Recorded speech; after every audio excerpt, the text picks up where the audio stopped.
This is a Fulcrum Side Quest Minisode.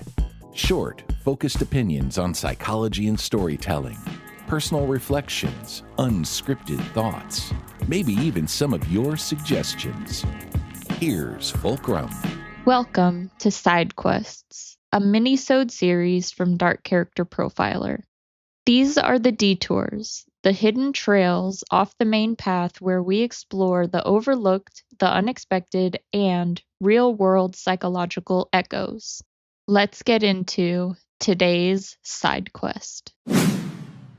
When violence happens in fiction or in real life, we immediately reach for motive. Why did they do it? What pushed them past the point of no return? But motive isn't always a single, clean answer. Sometimes it's tangled. Sometimes it contradicts itself. And sometimes what we call quote-unquote motive is really our attempt to impose order on chaos. This side quest explores how forensic psychology approaches motive, not as a clear-cut explanation, but as a layered story stitched together from behavior, context, and human fallibility. Section 1. Motive is rarely singular. In crime shows, documentaries, and even fantasy worlds, motive is often treated like a neat label. Jealousy, revenge, greed, obsession. But real forensic work shows the opposite. Most motives are clusters, shaped by multiple pressures converging at the same moment. Characters like Walter White, Crow, Beyond, or even Joe Goldberg never act from just one drive. It's a blend: ego, fear, shame, a desire for control, unresolved trauma. Motive is never a single spark. It's the friction between many competing forces. Section 2. Why we need motive to make sense. Humans hate ambiguity, especially around violence. We're meaning-making creatures. We want to believe, 1, there must have been a reason, 2, if I can understand it, I can prevent it, and 3, if I can categorize it, I can distance myself from it. Motive helps us feel safe. It gives us the illusion that darkness is predictable. But in real forensic cases, and in well-written villains, the motive isn't always coherent. It's often emotional, reactive, or partially hidden even from the person who acted. Sometimes the quote-unquote why is just a story they tell themselves after the fact. Section 3. Fiction versus reality. The cracks in motive.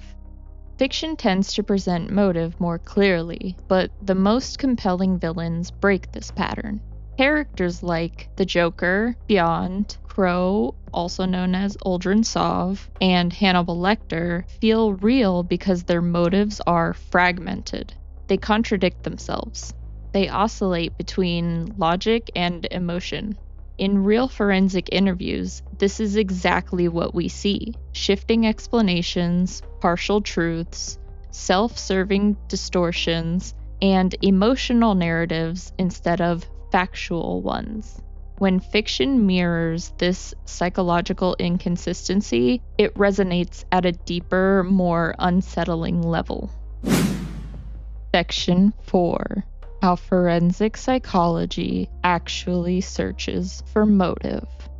When motive isn't obvious, which is most of the time, we don't search for a single answer. We gather patterns. 1. Behavioral evidence. Actions tell us more than stated intention. 2. Personality and trauma history. Underlying traits, past wounds, and chronic stressors shape how someone reacts.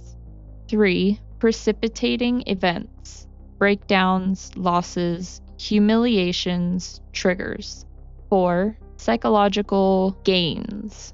Not just material gain, but the emotional or symbolic payoff. Control, validation, power, escape.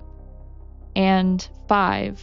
The person's narrative. how they explain themselves, and what they conveniently leave out. Motive isn't a confession, it's a reconstruction. Section 5. When the motive remains elusive.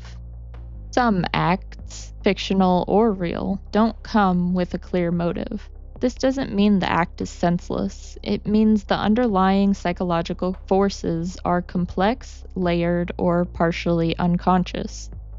People act from fractured identity, emotional dysregulation, delusional beliefs, unresolved trauma, impulsive rage, or motives so personal they resist articulation. And sometimes the individual truly doesn't know why they did what they did. This is uncomfortable, but true. And it's why trying to impose a single neat motive can be misleading. Section 6. Why fiction helps us explore the unexplainable. Fiction gives us a safe psychological laboratory. We can examine darkness without real-world consequences. We can sit with uncomfortable ambiguity. We can analyze characters whose motives remain partly obscured. And in doing so, we often learn more about ourselves. We learn what we fear, what we empathize with, what we reject, and what we recognize in our own shadow. Fiction doesn't just entertain us, it gives us the distance we need to explore motives we may never fully understand in real life. Closing reflection. In forensic psychology, motive isn't a single revelation. It's a constellation of pressures, stories, wounds, and desires. Sometimes we can map it clearly. Sometimes we can only sketch the outline. And sometimes the unexplainable remains exactly that, a reminder of the complexity of human behavior. But exploring these shadows, whether in fiction or reality, helps us understand not just the why, but the profound limits of human understanding. That's the end of this side quest minisode. Thank you for coming along with me on a journey off the beaten path. See you next time. That's it for today's side quest. If you have any topic suggestions, send us an email at darkcharacterprofiler@gmail.com. Don't forget, Dark Character Profiler returns next week. Thank you for listening.